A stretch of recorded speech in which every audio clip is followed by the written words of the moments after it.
Elle est une figure emblématique de la mode au Mali. On la surnomme l'ambassadrice du Bogolan ou l'ambassadrice du coton malien. Depuis plus de 20 ans, elle met en lumière les traditions vestimentaires de son pays. Elle était l'invitée de la semaine africaine de l'UNESCO à Paris ce soir. Elle est avec nous pour notre plaisir.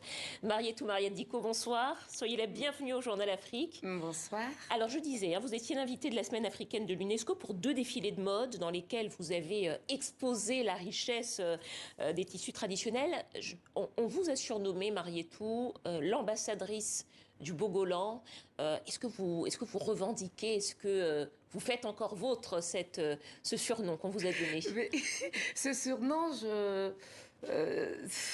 il me sied parce que, comme disait le nouvel ambassadeur de l'UNESCO, Monsieur Amadou Opacham, c'est vous les vrais ambassadeurs de la culture malienne, parce que vous dites ce que nous voulons dire, mais en vous voyant seulement, vous parlez en exposant ce que vous avez de meilleur chez nous. Donc, ça me sied bien et j'apprécie le fait de défendre les textiles de mon pays, le Mali, dans toute sa dimension authentique, originale, et dans les 3 styles qui sont les styles modernes, traditionnels et tradimodernes. Alors, on va essayer de faire le tour un petit peu de vos créations. On voit ces images et on voit effectivement ce que sont les Bogolans, ces tissus aux couleurs ocre. Est-ce que vous pouvez nous expliquer, pour ceux qui ne connaissent pas bien, ce qu'est le Bogolan, comment est-ce qu'il est fabriqué et quelle est la signification des motifs qu'on voit parfois sur ces tissus? Écoutez, le Bogolan, c'est une technique en fait de teinture. Notre histoire a été écrite par d'autres personnes qui ne comprenaient même pas ce qu'on leur expliquait en fait. Ce ne sont pas nous-mêmes qui avons écrit ce que veut dire le Bogolan. Le Bogolan est une technique traditionnelle de teinture avec des motifs qui ont des significations. Soit le climat, soit l'interaction entre les populations, soit des adages, soit des contes. Mais le Bogolan est fait de façon naturelle à base de 2 plantes et d'argile. Et après, on décline les tons. On arrive à décliner les tons. Si vous voyez sur mes 2 défilés, il y a des couleurs qui sont différentes. J'avais fait du noir et blanc. Et là, vous voyez que j'ai fait d'autres couleurs qui sont beaucoup plus... On dégrade les couleurs, en fait, suivant le goût de la personne, suivant ce que nous commandons en tant que créateurs, ce que nous avons dans la tête que nous voulons avoir. En tout cas, vous, ce que vous souhaitez et votre travail depuis plusieurs décennies, Marietou, c'est véritablement de promouvoir les tissus traditionnels de votre pays et le coton du Mali, car le Mali est producteur de coton, bien sûr. Les tissus traditionnels, c'est quoi? C'est le coton, le basin également, et puis il y en a beaucoup d'autres, je vous laisse nous les citer. Voilà, mais les deux se confondent. Il y a 5 étoffes en Afrique. Il y a le Bogolan, qui est une technique bio, mais qui peut se décliner sur tous les supports, pas seulement sur le coton filé tissé traditionnel du Mali. Sur tous les supports en coton ou qui ont au moins 80% de coton.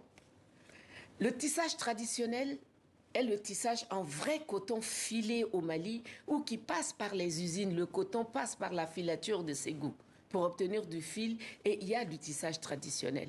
Nous avons l'indigo qui vient de l'indigotier, qui aussi est travaillé avec beaucoup de motifs ou à la machine à coudre ou à la main, suivant les régions du Mali.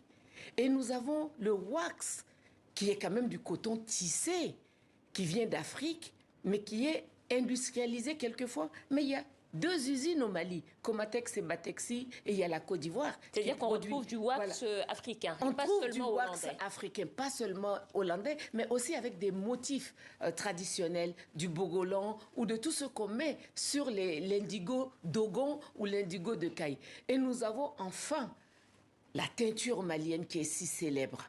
Et cette teinture-là ne se fait pas que sur du basin. Le basin est aussi du coton, en fait. C'est du coton, mais comme l'UMOA ne transforme que 3% du coton produit en Afrique, ça part à l'étranger où c'est industrialisé et ça nous revient. Et c'est la chaîne de valeur et les plus-values qui comptent.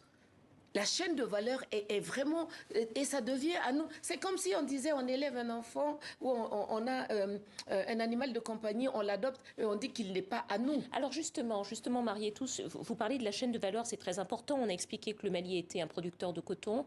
Est-ce que la mode, à vos yeux, est un vecteur important, peut-être un vecteur de développement économique important pour un pays comme le Mali? C'est le vecteur le plus sûr de développement pour le Mali et pour l'Afrique. Pourquoi? De la naissance, toute sa vie, et le jour où on ne sera plus là, qu'on nous accompagne à notre dernière demeure, on s'habille. On est habillé. Donc, s'habiller avec des produits locaux, endogènes, en les mettant au goût du jour, je pense qu'il n'y a que cela pour développer l'Afrique. Si nous mangions africain, nous nous habillions africain, nous dansions africain, je pense que l'Afrique serait vraiment sur le même titre dans le concert des nations, serait au même niveau de développement pour tous les pays du monde. Il n'y a que cela qui nous manque. Marietou, j'ai une dernière question à vous poser. Il nous reste très peu de temps. En quelques mots, le Mali est sous le coup d'un embargo des pays de la région, de la CEDEAO, en région du coup d'État. Oui. Pour vous, en tant que créatrice, est-ce que ça a un impact? Et qu'est-ce que vous souhaitez? Un impact considérable. Nous sommes sortis de Covid et il y a eu le coup d'État juste après. Sous embargo nous a été fatal au Mali. Je pense que les Africains devraient reconsidérer les lois des pays. Nous sommes Africains. Quand nous-mêmes, nous posons des actes pour justement mettre les pays dans des difficultés financières et économiques, je pense que c'est quelque chose qui doit être revu. Pendant 2 ans, nous n'avons pas vendu. J'ai eu la chance d'avoir les idées, dans ma douleur, de créer 2 autres lignes de vêtements, dont la ligne que je porte aujourd'hui, et une autre ligne tout en coton, parce que j'étais dans cette douleur-là où il fallait que je m'occupe la tête pour ne pas devenir... Et pour continuer, voilà. Et c'était la résilience totale. Continuer à créer, continuer à vendre, pour continuer à promouvoir la culture et les produits maliens. Voilà, merci et j'ai investi beaucoup d'argent dans cela pour justement dire la résilience est là, et l'avenir est là, et l'espoir est permis. Merci à vous, Marietou Mariette Dicko, styliste malienne, invitée de la Semaine africaine de l'UNESCO. Merci d'être venue nous voir.